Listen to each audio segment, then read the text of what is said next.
The Jaipur Bookmark reflects the core values of the publishing industry, and it brings together some of the greatest publishing professionals from around the world.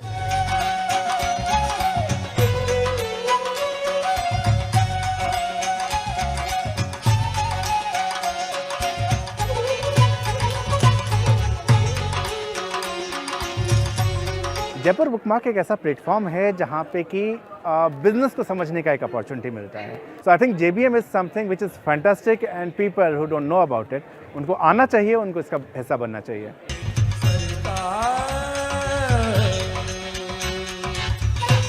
Jaipur Bookmark. Come and celebrate literature, meet authors, agents, publishers. Join us at the Jaipur Bookmark.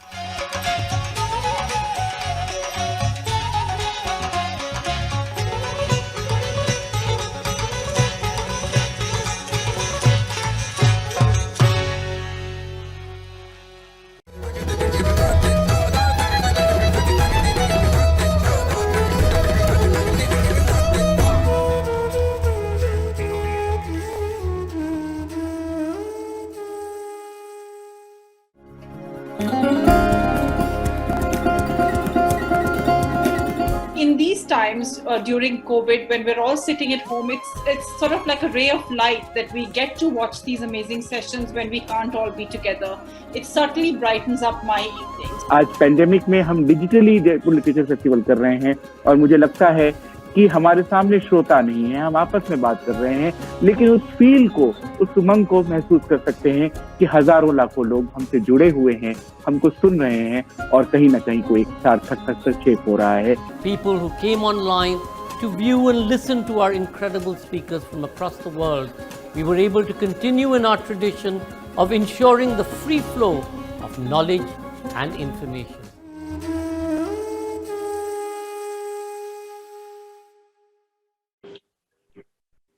On behalf of our festival directors, advisors, and my colleagues at Team Bookarts, we welcome you all to the 7th Festival Directors Roundtable of 2021. Jaipur Bookmark is an important B2B segment aimed at developing and nurturing the business of books and literary and art festivals across the world. JBM has hosted a Festival Directors Roundtable every year for the past 4 years, where festival directors from around the world exchange ideas on how festivals continue to forefront the fight for freedom of expression and ideas. They share their stories, challenges, and learnings in the fight to protect this much-needed space. Over 100 festival directors from around 27 countries have been part of the Festival Directors Roundtable in the past years. This year, the digital medium has offered us the opportunity of hosting the entire series around that. We present today, Festivals are repositories of local talent, history, and the future. Ameena Saiyid, Brinda, Kathrin, Grun, Mita, Kapur in conversation with Sanjoy K. Roy.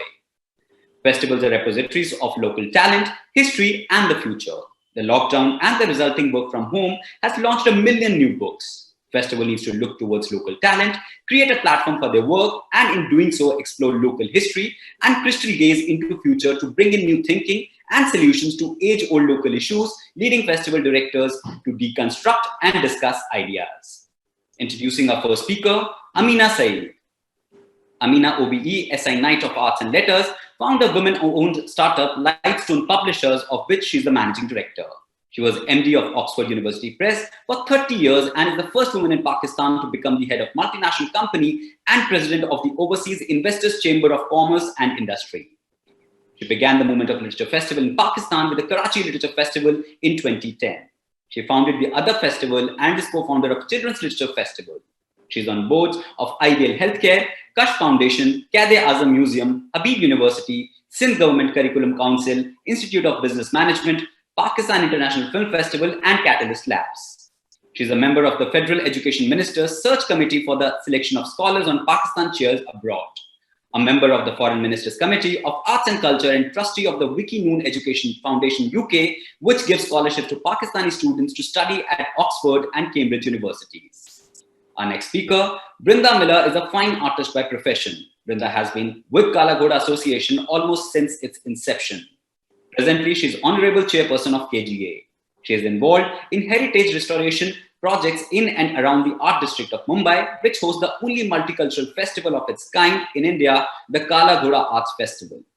Our next speaker, Kathrin Grun, is the Director of PR and Communication at Frankfurt Book Fair. She joined Frankfurt Book Fair in 2009 after working as head of press at the German Film Museum, Film Institute, and at various publishers. She earned her MA degree in American Studies, Modern Literature, and Comparative Literature at the University of Bonn. Mita Kapur is the founder and CEO of Saiyid, India's leading literary consultancy. Her first book, The F Word, is a food book, memoir, and travelogue. She has edited Chilies and Porridge, Writing Food, an anthology of essays on food.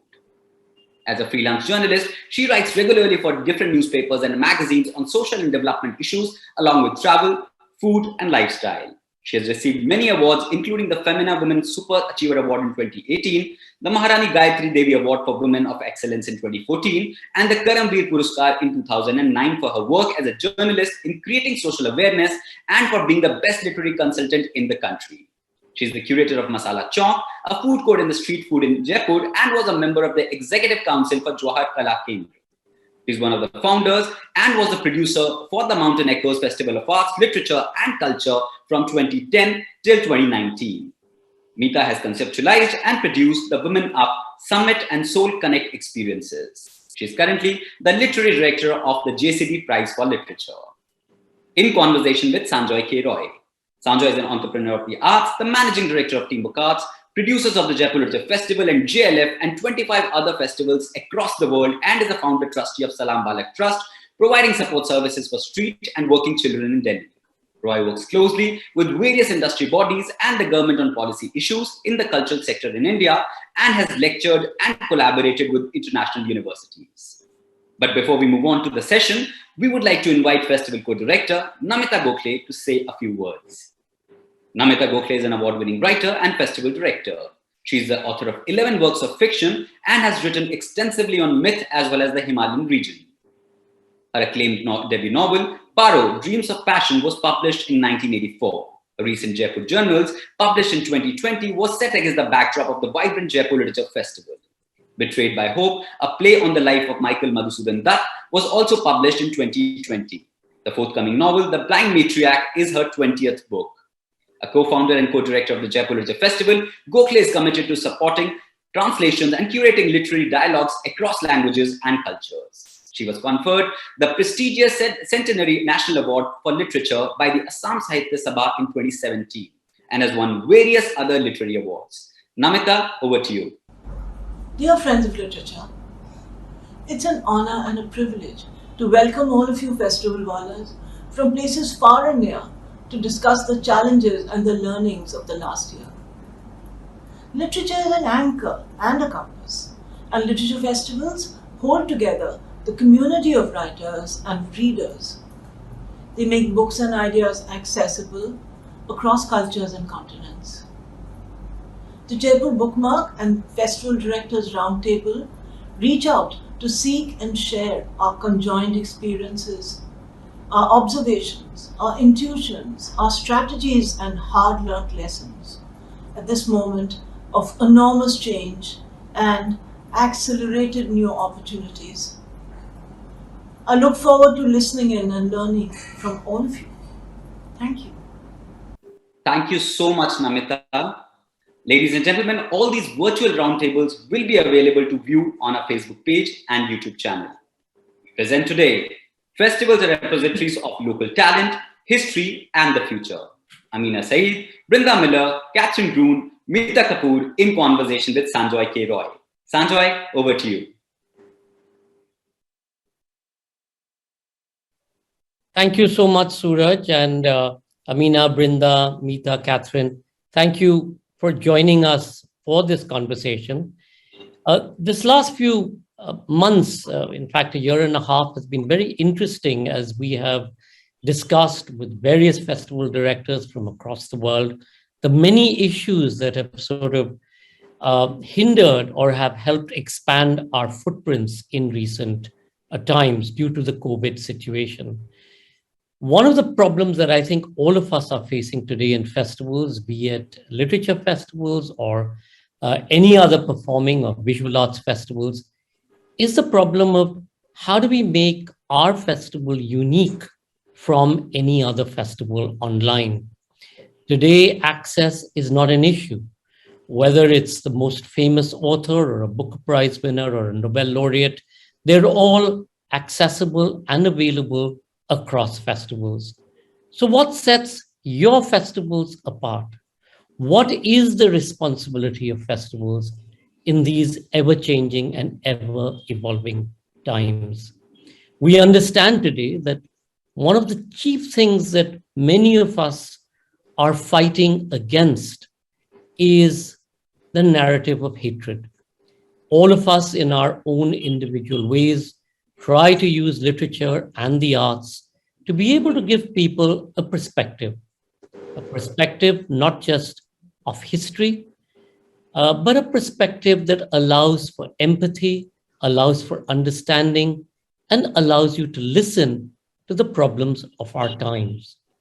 But within that, are there other responsibilities that festivals have? What is our responsibility to local talent?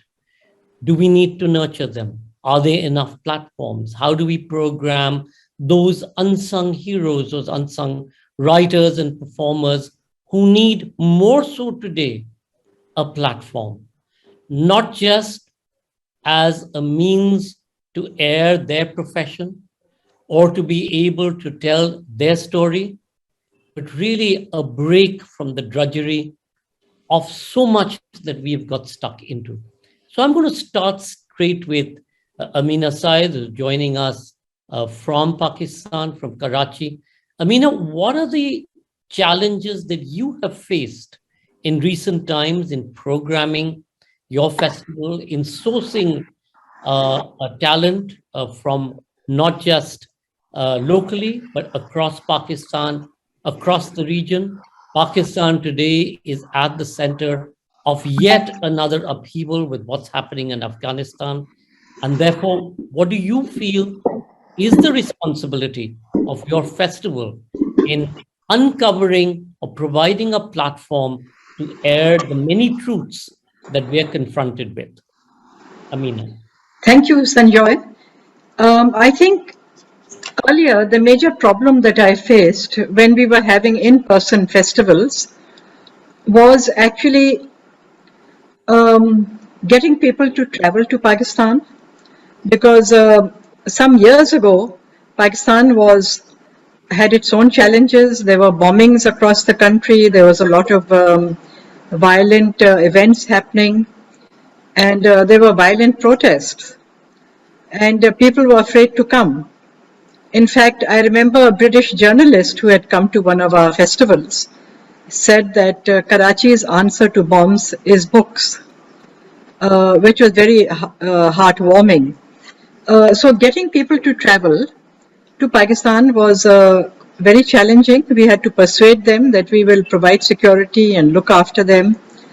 And things actually had become so bad that I remember in one of my welcome speeches, I said that this festival is an act of defiance because we are having it at such a dangerous time.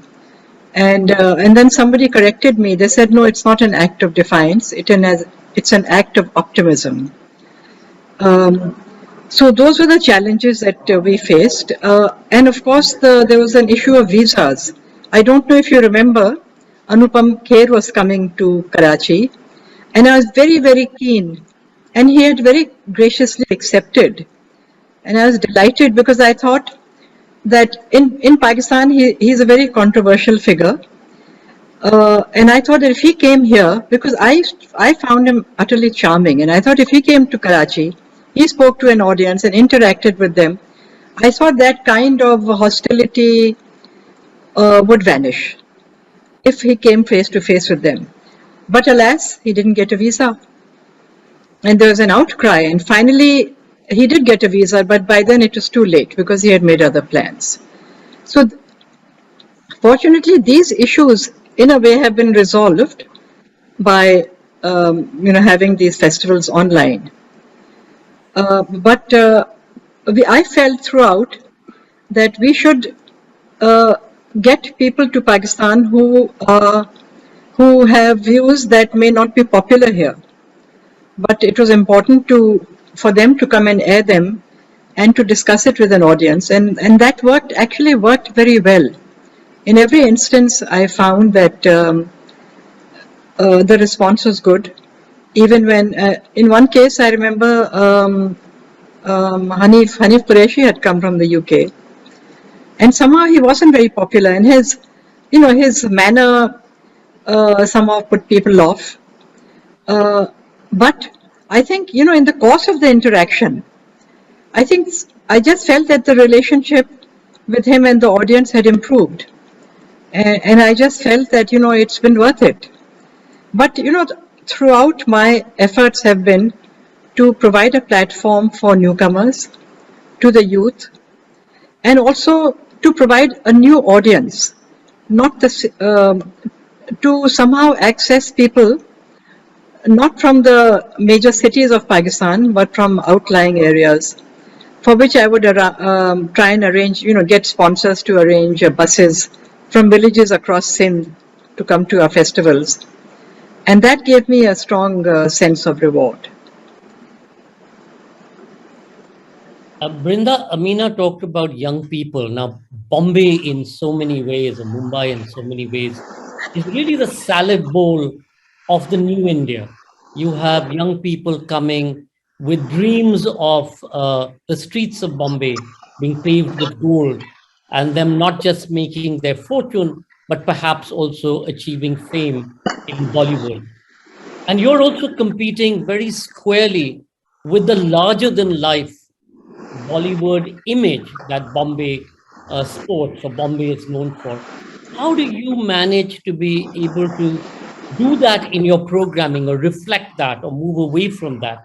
What is the sort of magic wand that you wave to make your festival so wonderful?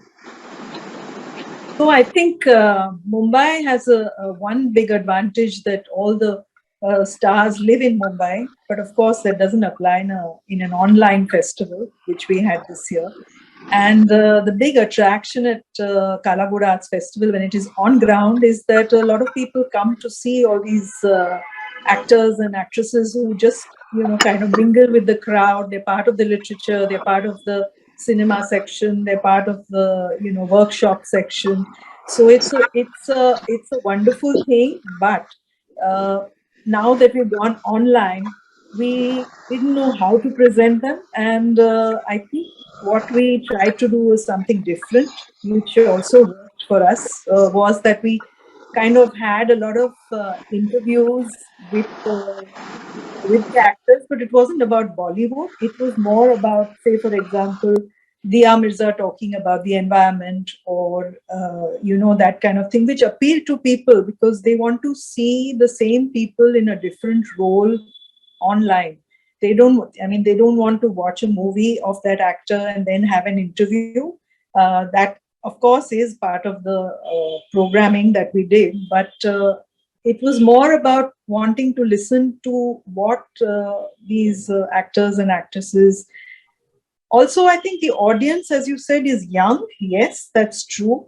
But I think they're young because I think the young audience can handle the digital medium much better than older people.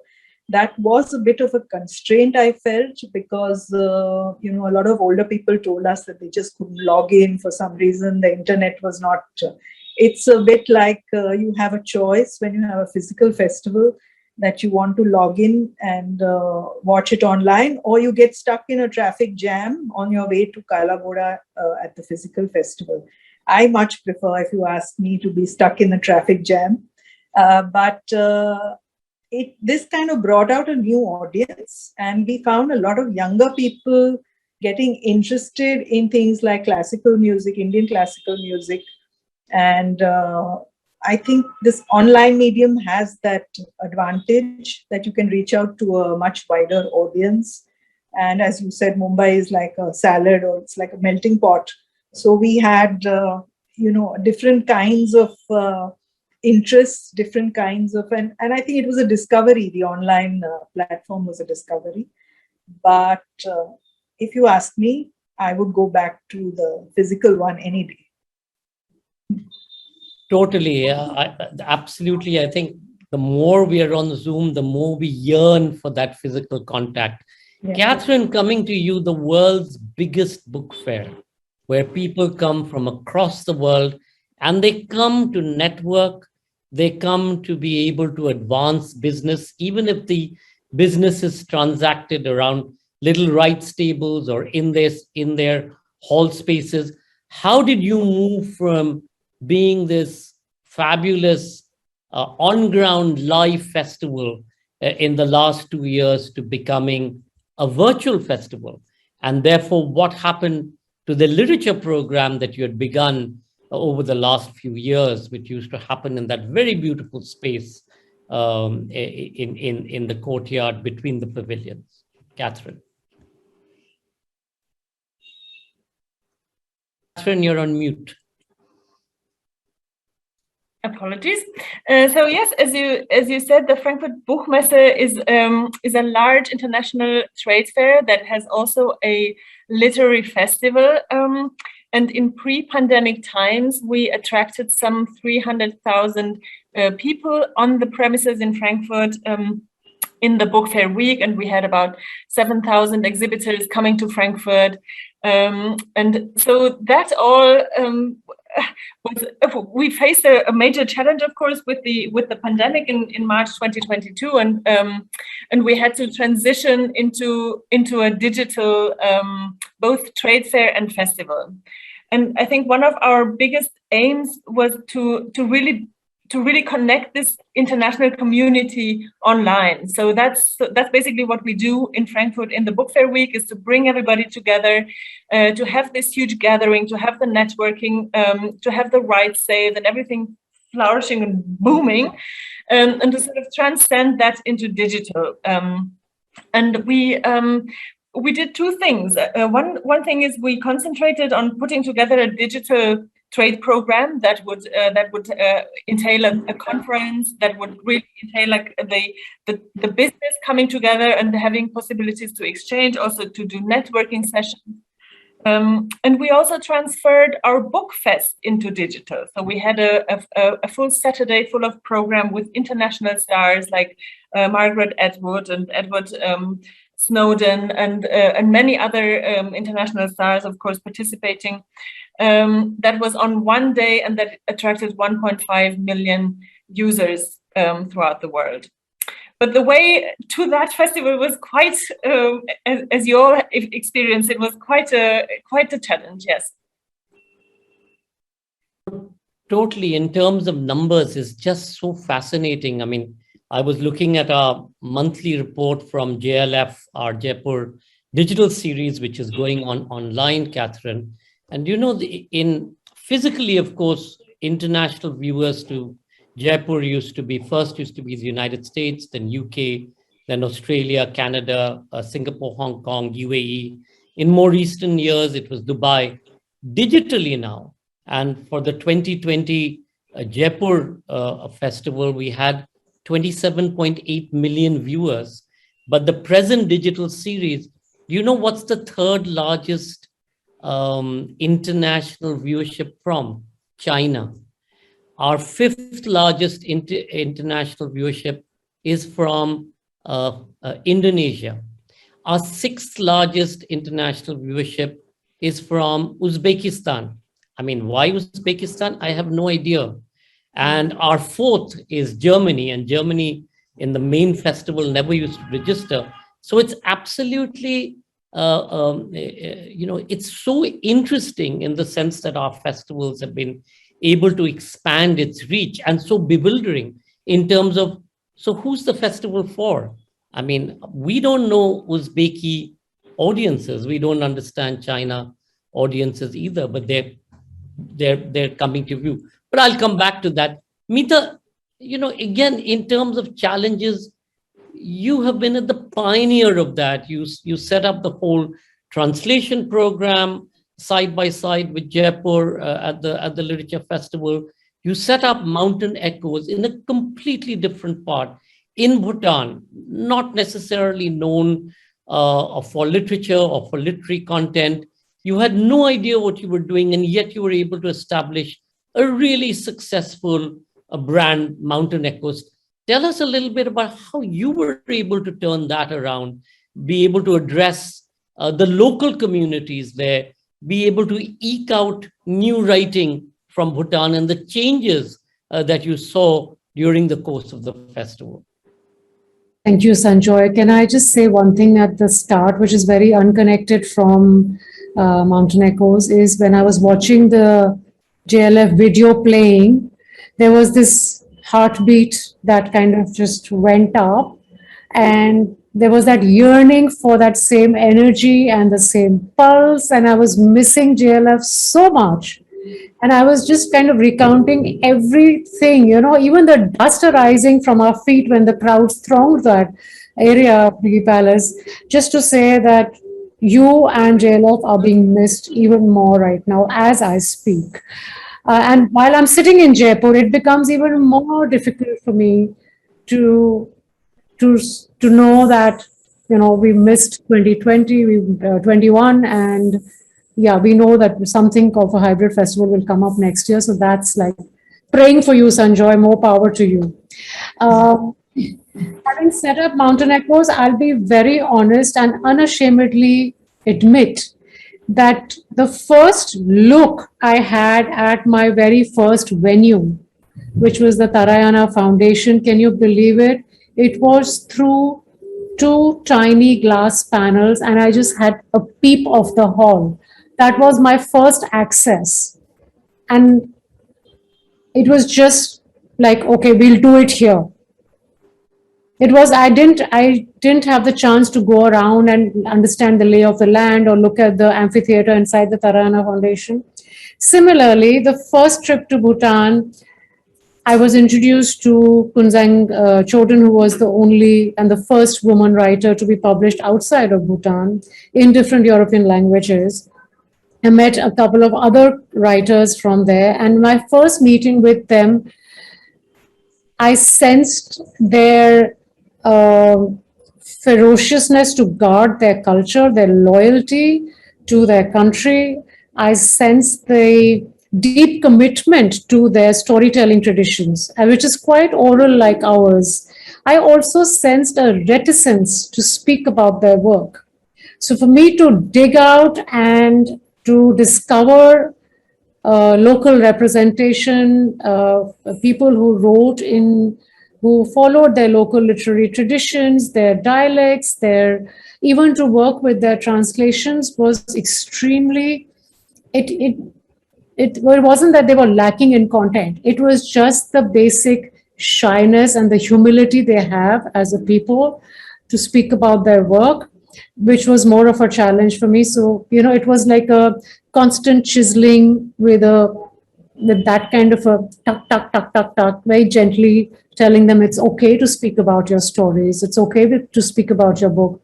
And I've also got memories where I actually stood there were just 2 bookstores that time in Thimphu when I went way back before the festival started in 2010.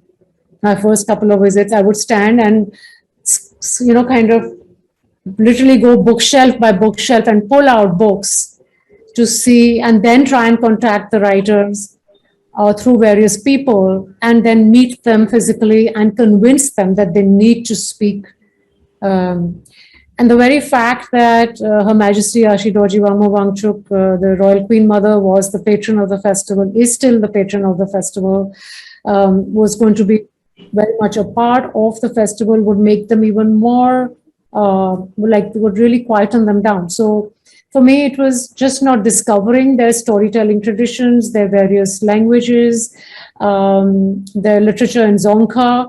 It was also about convincing them that we share the Himalayan belt.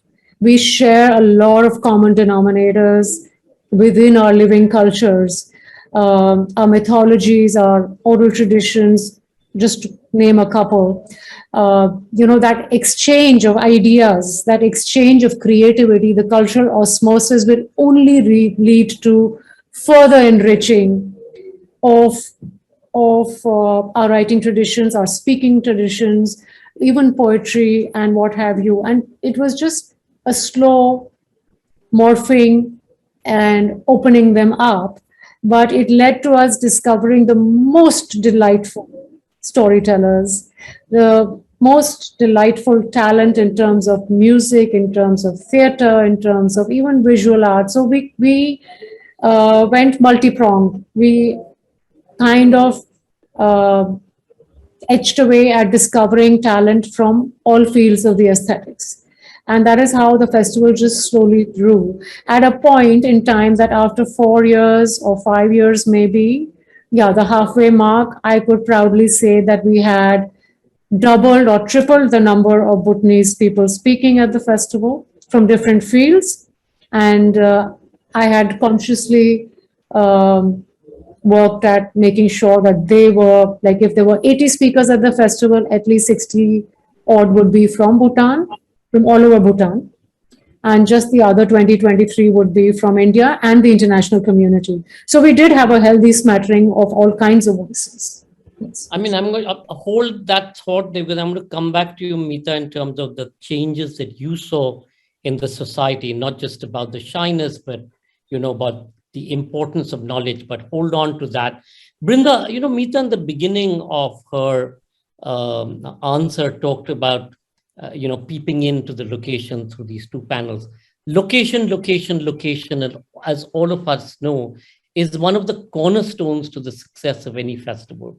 And Brinda, Kala Ghoda is Kala Ghoda. It is the historic district of Fort Bombay, where in earlier, at least when I used to be in school in Cathedral, which was a stone's throw away from Kala Ghoda, it was the center of our universe. How has that impacted your programming? And the second question to that is, again, going back to something that Mita said, is that in terms of young people, how do you reflect their traditions, their culture, their voice? And we know today that their voice is very different from the voices of the 90s or even the 2000s. Because today, the haiku, as we've seen it in a poetic form, is the Twitter chat, or is the Instagram post, or is the other one, the TikTok form. Do these, as an artist yourself, do these find reflection in your overall programming? Let me start. Let me go backwards. When it comes to young people, Sanjoy, you forgot about selfies. We get a lot of flack from people who say, oh, there's so many young people when they come straight from college and all they do is stand in front of the installations and take selfies. And, we get fed up. There are other people who say, oh, we can hardly move. There's hardly any place to walk.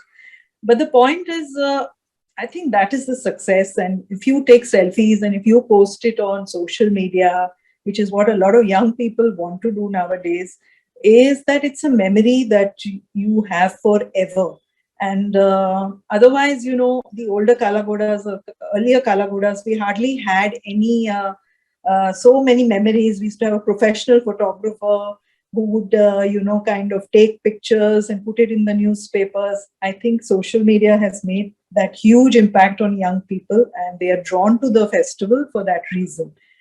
They may not come to listen so much to the music, they do, but that's, like by the way, or they come for the dance programs, or they come for theater. A lot of people come for theater also, literature, and all the art kind of events that are there. We can cover everything, absolutely everything. But we have a lot of, the growing audience is children. And actually one of the USPs of Kala Ghoda Arts Festival is the location. And nowhere else is a street shut for 9 days anywhere. It's just not allowed. But because we've been doing it for so many years, I think the authorities can't say no to us. It's like that. And the popularity is, of course, as everybody knows, it's a huge popular thing where people come, they look at the stalls, the craft stalls, art stalls, and then they look at the installations. So that entire street is shut for 9 days. It looks a bit like, the background. Kathrin has this background of the trees and the street, and that kind of a look. And of course, we use the museum gardens. We use the David Sassoon Library for Literature. These are all kind of locations which are not used otherwise ever, because nobody is allowed to use them. We are the only ones. So that itself gives it a, the garden, the outdoor space is fantastic, especially dance outdoors, music outdoors. We use the, Asiatic library steps for the music, where people just sit on the steps and we have a music performance.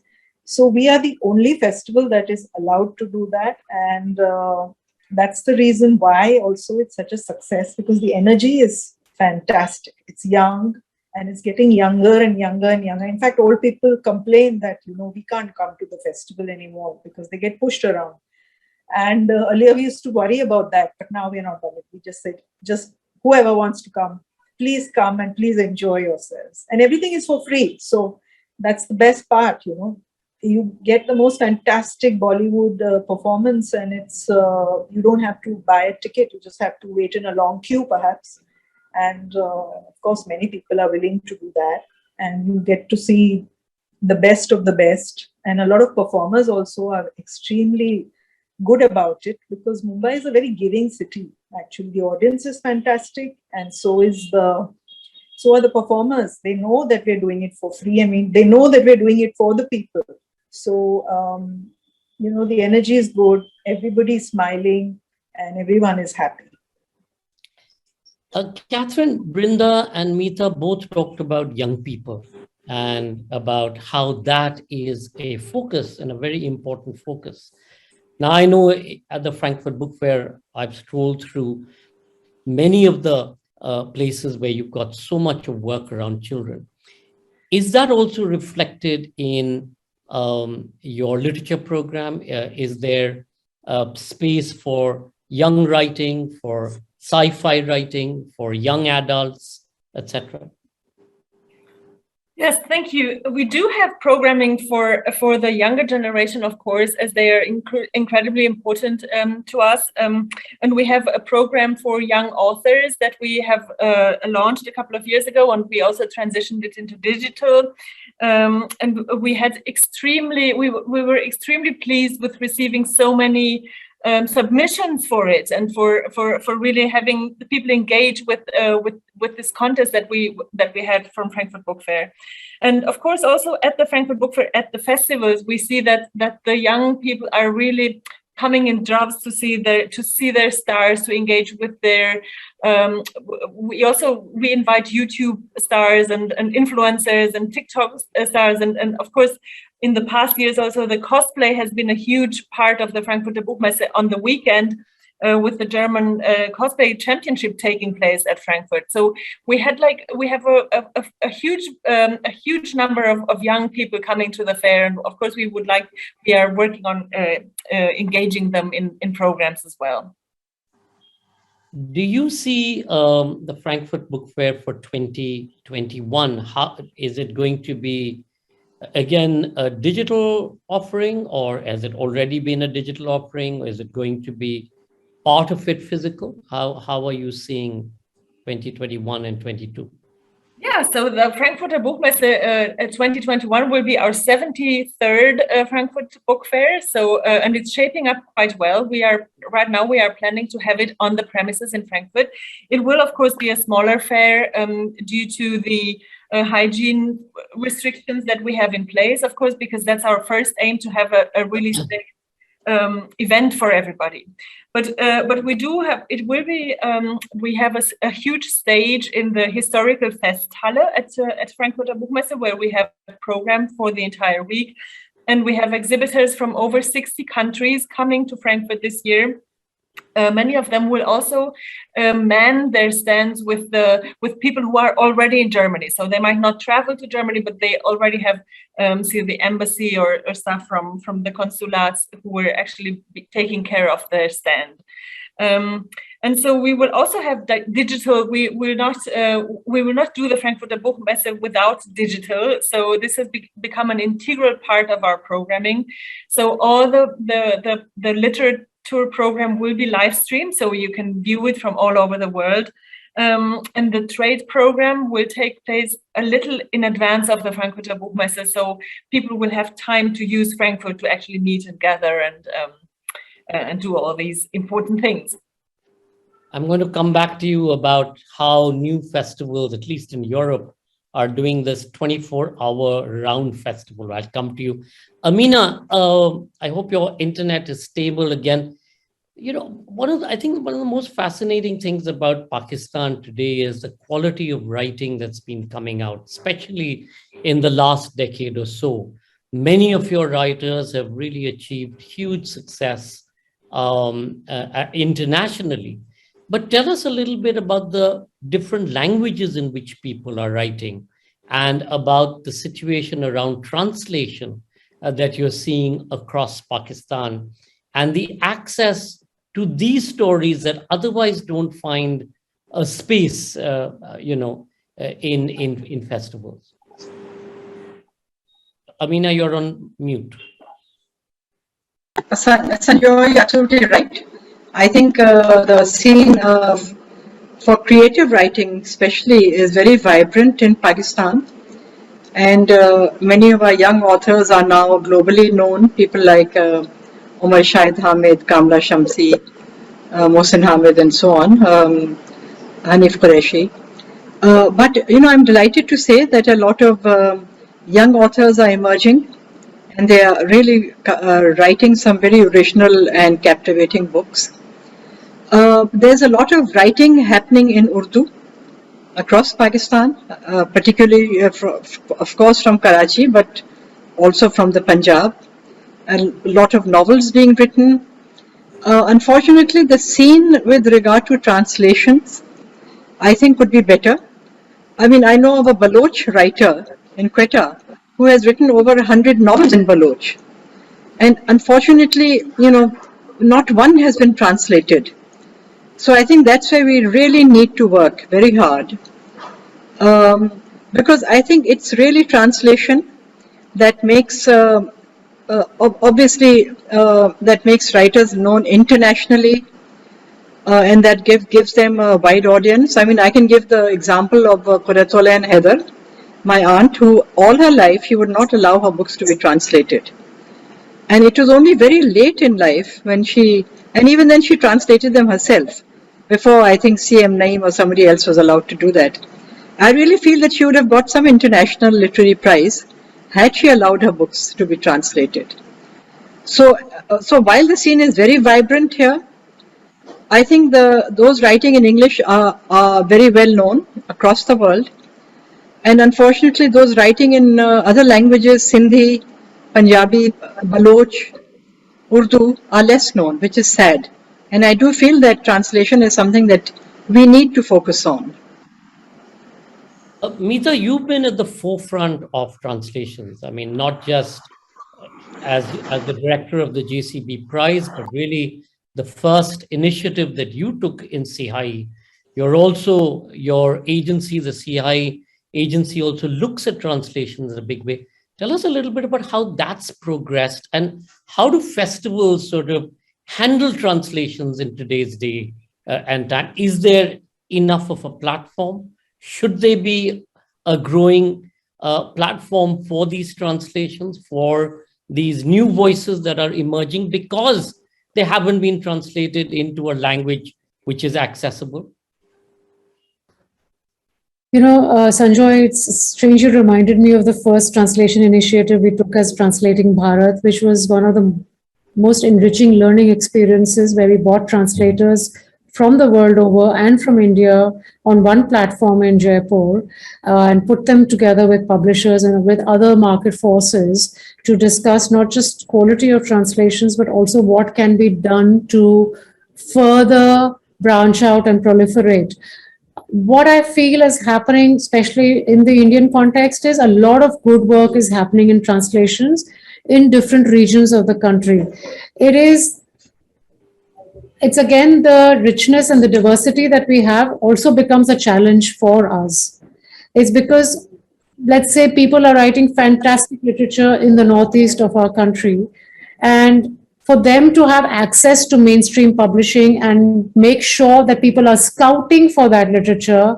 So that dialogue and that kind of conduit is something that has improved drastically, I would say, over the years, but a lot more still needs to be done. So at CIE, we are constantly looking at bridging this gap as an agency, and we have worked with more than about 10 to 12 languages and translations within the country. We're also working at cross-translating between languages, not just into English. I won't say that we made terrific headway there, but we are constantly at it. It takes time. Translations, as it is an art. It's just not about transliterating. It is about recreating that book, and it requires as much talent, as much patience. I think even more labor than writing the original work. I have that much respect for translations and translators. So in that sense, yes, a lot more work needs to be done, but we are also seeing some fantastic leaps being taken in the field of translations, whether it's from Marathi or Gujarati or Oriya, Bengali, the South Indian languages. There is tremendous work being done, and it is coming to the forefront in mainstream publishing. Having said that, as I said, the challenge that India, the positive and the negative comes together is we need more and more platforms to give them more and more representation. I think JLF has done a fantastic job in law programming to have so many languages being spoken about at so many different sessions when the physical festival was on. And I noticed so many sessions last year as well when you went digital. And I think there are festivals in different regions, like the Kalinga festival or the Patna festival. I'm sure it's getting revived now. And there are festivals like the Hyderabad one or the one in Chennai. They're all working at making sure that the languages do get spoken about, whether they're in translation or just, put forward the way they are. Like in Bhutan, I remember, because Dzongkha is something that is completely out of our reach, we used to have sessions in Dzongkha, but we made the effort of making sure that either we had the session, some content of the session transcribed and put on every seat in translation in English so that people could connect with it. Or when technology progressed and we could get that kind of infrastructure in place, we would actually have the translations running in ticker roll on the screen so that everyone in the audience could make out what was being said. And we actually used to manage to do that. Even a simple act like that would make the audiences connect with what they were saying in Dzongkha. So yeah, but the more we do, I think there is still more to do. Totally, Mita. In fact, JLF Words Are Bridges, which is our digital series on translations, etc., we've been very, very surprised at the kind of traction it's got, because we don't just do languages across India, but we've been also doing a lot of the European Union languages. Kathrin, going back to the whole translation thing, Frankfurter Buchmesse is, the rights tables are legendary. Much of the translation work across the world gets traded, at least between the East and what we know as Europe or Commonwealth countries, gets traded at Frankfurt. Do you see this? Has this been growing, and has that resulted in the trade changing? And how then does that reflect in your literary programming? Yeah, so of course, Frankfurt has in the past always been a trade where the selling of rights and translation rights has been integral to our DNA, really, and the Literary Agents Center is booming, and I think what makes this really, what sets us really, what makes us really different from other trade fairs is that if somebody travels to Frankfurt, they can actually meet their partners from all over the world in just 1 week, and that saves them a lot of travels because they actually see them in Frankfurt. Now, I think what also is becoming more and more important is that it's not only about translation rights, but it's also about adapting the material into film formats, into TV series, into games, and in all other formats. Audiobooks, of course, has also been booming. So I think this is what Frankfurt is used for, is to really establish the context to meet people from all over the place to actually do this sort of business.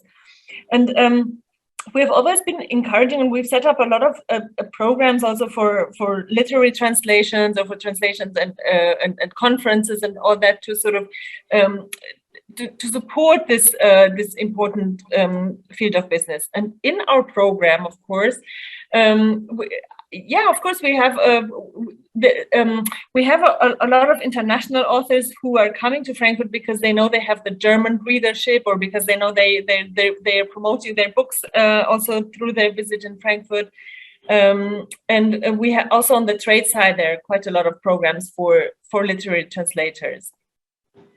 Brinda, let me ask you a gender question. I mean, this is one of the, I think, first directors panels where we've had only women. Do women program differently? That's one. And the second corollary to that is that in terms of achieving gender parity in panels, in discussions, in conversations, what should be and can be the responsibility of a festival director? So actually, that's a very good question, Sanjoy. And I was in fact going to ask you, that was today a conscious decision to have all women, or did it just happen? But the fact is that I think women have a different kind of a creative mind, and they think differently.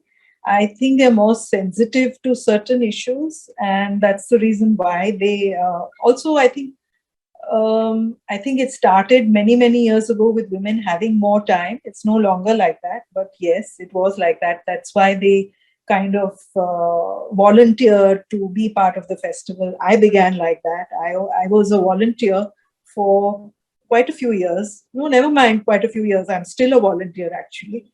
And it's just that then, they get kind of passionate about it. Men look at it differently. Yes, they are more... in some ways, they are far more practical. In some ways, they, get straight to the matter, and which I find women think a little more about, what people will like. Men, I don't think, it doesn't mean that men are not good at, I'm not trying to say that I'm a feminist in that sense. But over the years, my experience is that we've had a lot of volunteers. And when we do get men as volunteers, they are usually lawyers, or they are chartered accountants, or they are even doctors, or they are part of they are economists, because, they find that their professions are extremely dull, and they want to do something which is different from what they do. Whereas women, when they come, they're already creative people who have come to volunteer and come in to help us. And I think they also have a lot more interest in what they can do for younger people, because I think they're a little motherly in that sense. And they look at, doing a lot more for children, which is a good thing, because at least our festival, I think it is now be gearing up to invite more kids as audience, and the children also appreciate our festival a lot more than the adults do. And so I think that's the difference really between the two. On the other hand, we do have a lot of professionals also who are women who come and help. They are also chartered accountants, and over 20 years, I've seen a big change in the kind of people who come and help us at the festival. But what men are really good at is kind of on ground. I feel they're excellent. I think they're really good at the tough situations where it comes to dealing with authorities, dealing with matters of security, and things like that. But otherwise, I think women do very well at festivals, especially as festival directors.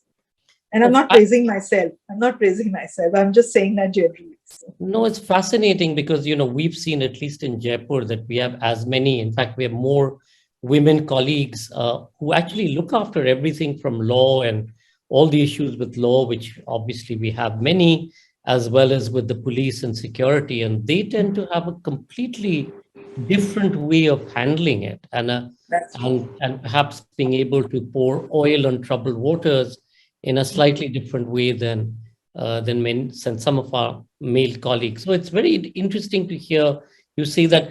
Ameena, a political question for you. With the growing, with the evolving situation in Afghanistan, your neighbor, will that put more pressure on the way on women in Pakistan and the way that they're viewed and the kind of freedoms that you all have? And therefore, will that be reflected in festivals, in their writing? Yes, that is something to worry about, Sanjoy, because clearly what's happening in Afghanistan is very well known here. But in a way, people do feel that the Taliban now are not the same as the Taliban of 96 to 2001. And also, the people of Afghanistan are not the same, especially the young ones who have been born, the millennials. They have seen a different country, they have had different experiences. Girls have been going to school and universities. And I think that is something that can't be turned back. I think Pakistan is going through a crisis, and I would not say it's because of what's happened in Afghanistan. But you must have read in the last few months, across the country, there have been some terrible attacks on women. A woman was murdered in cold blood in Islamabad, and women are being attacked in public places. And I think the reasons for that are, in a way, they are sort of feudal and tribal sort of mindsets that prevail. And I think women, on the one hand, are claiming their space, and they're not being kept back.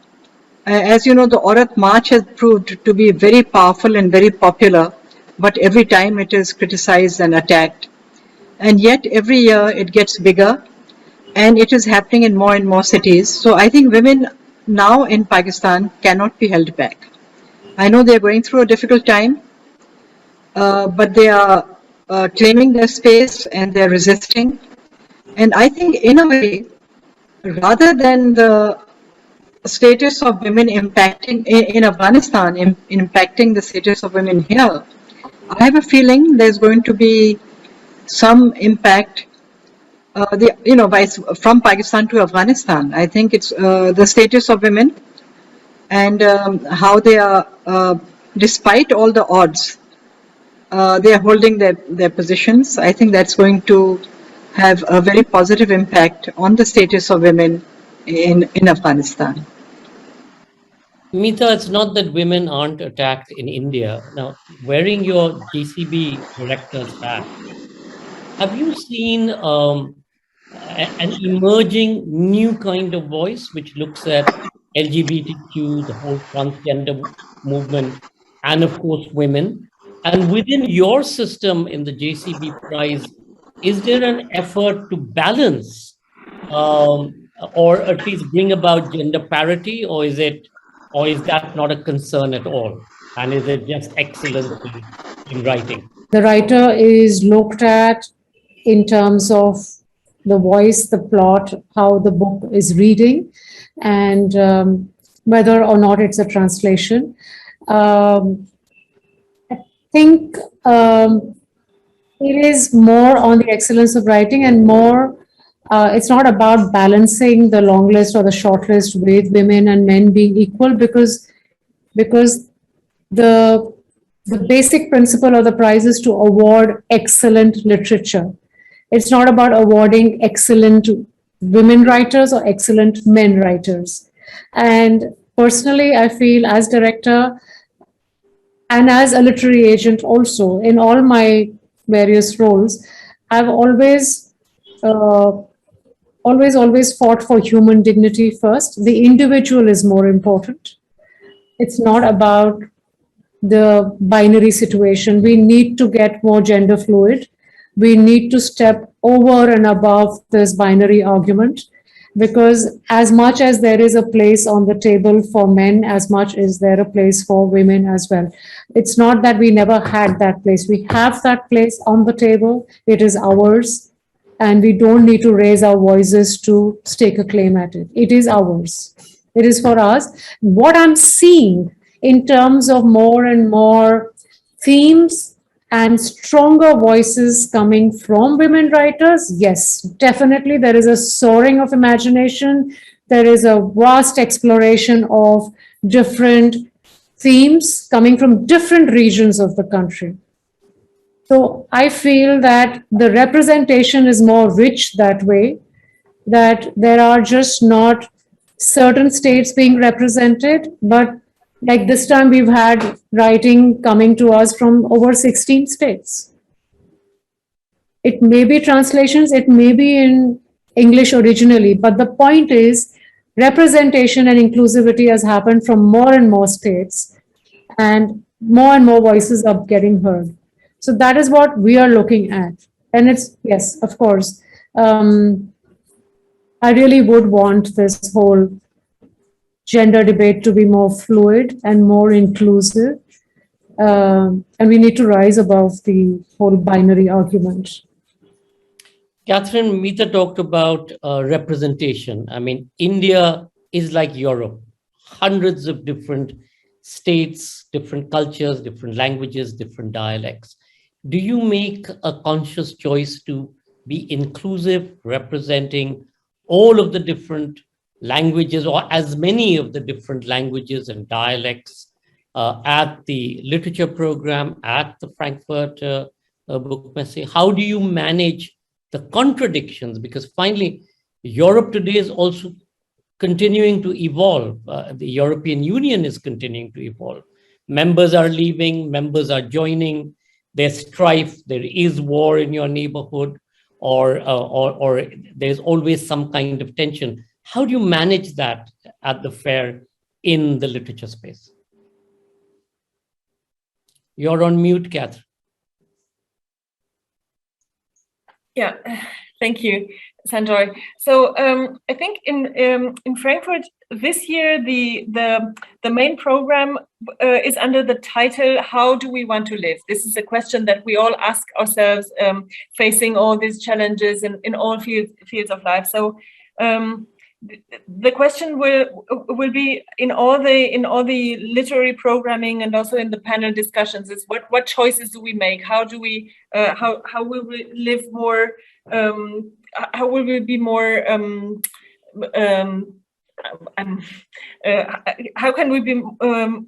How can we be more environment conscious, and how can we be more thoughtful with the resources we use and all that?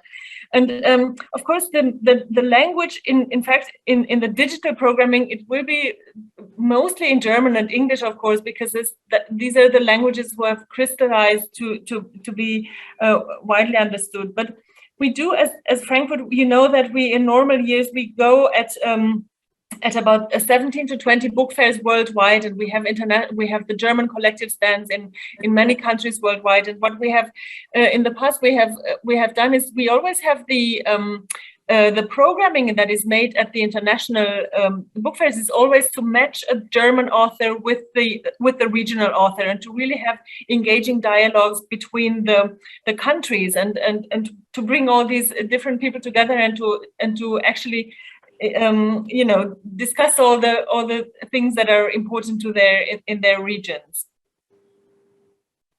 I'm going to go straight to closing comments because I've got a signal saying we're running out of time. Brinda, crystal grazing into 2022. What do you see ahead of us, given the pandemic still being around for the next few years? What's the new reality? What are your challenges? How are you viewing it? So I think we have to look at everything now differently. And even though everyone does say that we're going to get over it, and then, once everyone is vaccinated and we're going to go back to normal, but I'm a little bit worried about my festival because it's a very crowded festival, and I'm more worried that they give us permissions or not. I'm not worried that I won't be able to handle it. Definitely we will if they allow us to. I would love to go back in, maybe if not in 2022, maybe we'll change the dates. Every year we have it in February. Maybe we'll just push the festival a little forward. But yeah, I mean, just to keep the flag flying. In February, we'll have an online festival for sure. A lot of people advise us on the hybrid model, but I don't know. Again, like I said, the festival is a very outdoor festival where we have to depend on government to give us permissions. If they give us permissions, we will definitely do it. But I doubt they will. I don't know. Maybe I'm just sounding a little pessimistic, but I think it's better to be safe and not plan something which will not be possible. I am not for a hybrid model at all, to tell you the truth, because we have a sort of audience which is mostly they are like the common man, and they don't understand, that when they need to be on the street and when they need to watch something on the net. And we had that problem this year where a lot of people started going on the street because we had announced the festival, and they thought that the festival had begun, and they said, but where is it? After kind of letting everyone know that it's online. So I'm trying not to do that and just trying to stick to a digital festival for February. That is the plan as of now. And otherwise, it'll be extremely difficult also to organize. So it's better we just plan and think, in a certain way and not change our minds about that. Totally. Of course, we have our plan A, plan B, plan C, plan D, plan E for Jaipur Literature Festival in its many avatars, but fingers crossed and best wishes, Brinda. Ameena, future thoughts? You're on mute.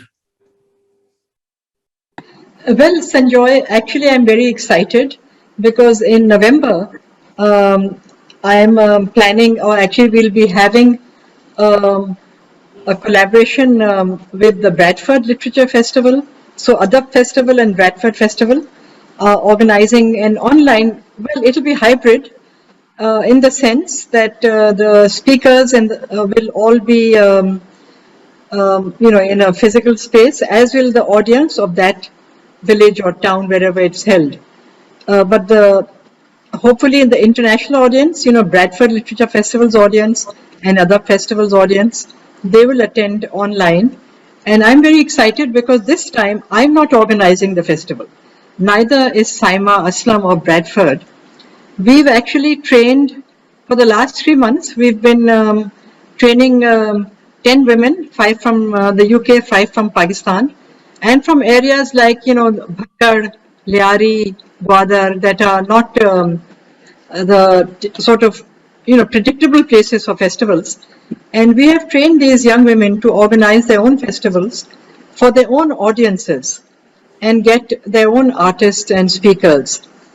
So there will be, I think, about 15 or 20 sessions.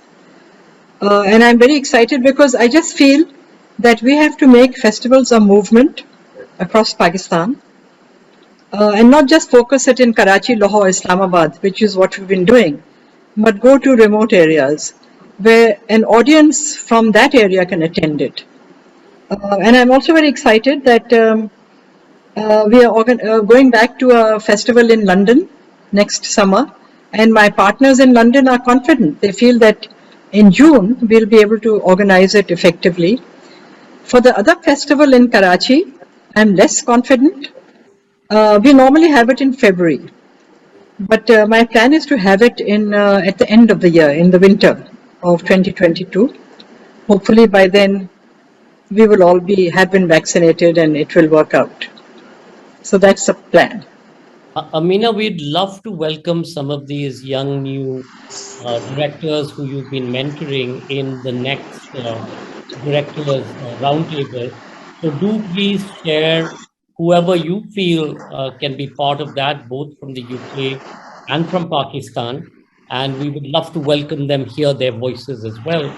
And the challenges that they see. And of course, we've been in touch with your partners in London. We've coordinated dates for 2022 already. So that JLF and Karachi happen. Amita? Mita? Yes, Sanjoy. Future gazing? Sorry? Future gazing.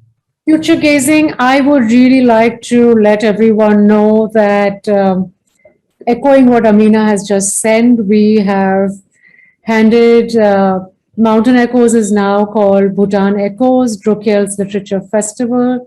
We've got a bright new team of 4 directors from Bhutan there and a team of advisors, and they are taking the festival forward from 2022 spring in its new avatar. And well, we worked with all 4 of them in some capacity or the other. 2 were already directors with us while we were doing Mountain Echoes, and 2 new ones have been added, but they were there as advisors before. So I think I would love to introduce them to JLF. Love to have them online in our next series. So please do put us in touch or send us their names. Yes. And best wishes with this. This is very exciting that the legacy will continue in the way that it does. So thank you so much, Mita. Kathrin, crystal gazing. Yes, so while we had 2 years of transition now, we were still able to sort of hold the fair.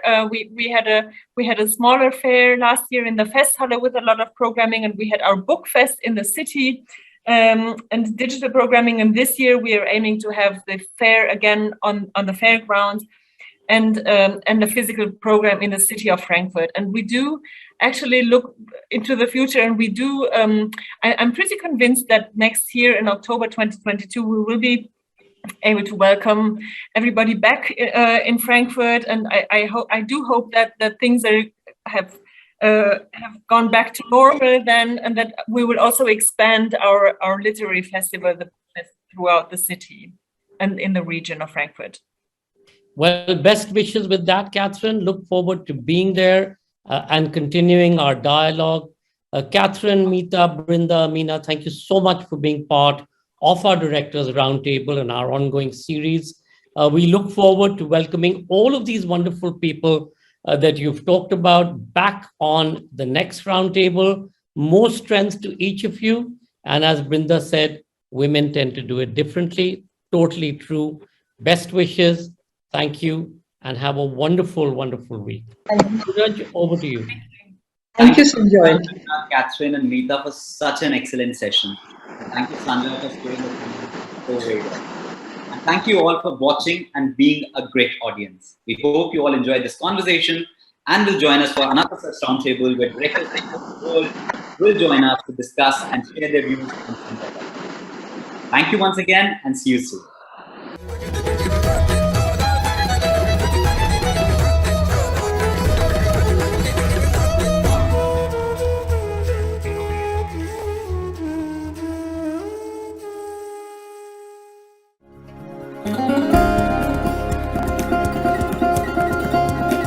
In these times during COVID, when we're all sitting at home, it's sort of like a ray of light that we get to watch these amazing sessions when we can't all be together.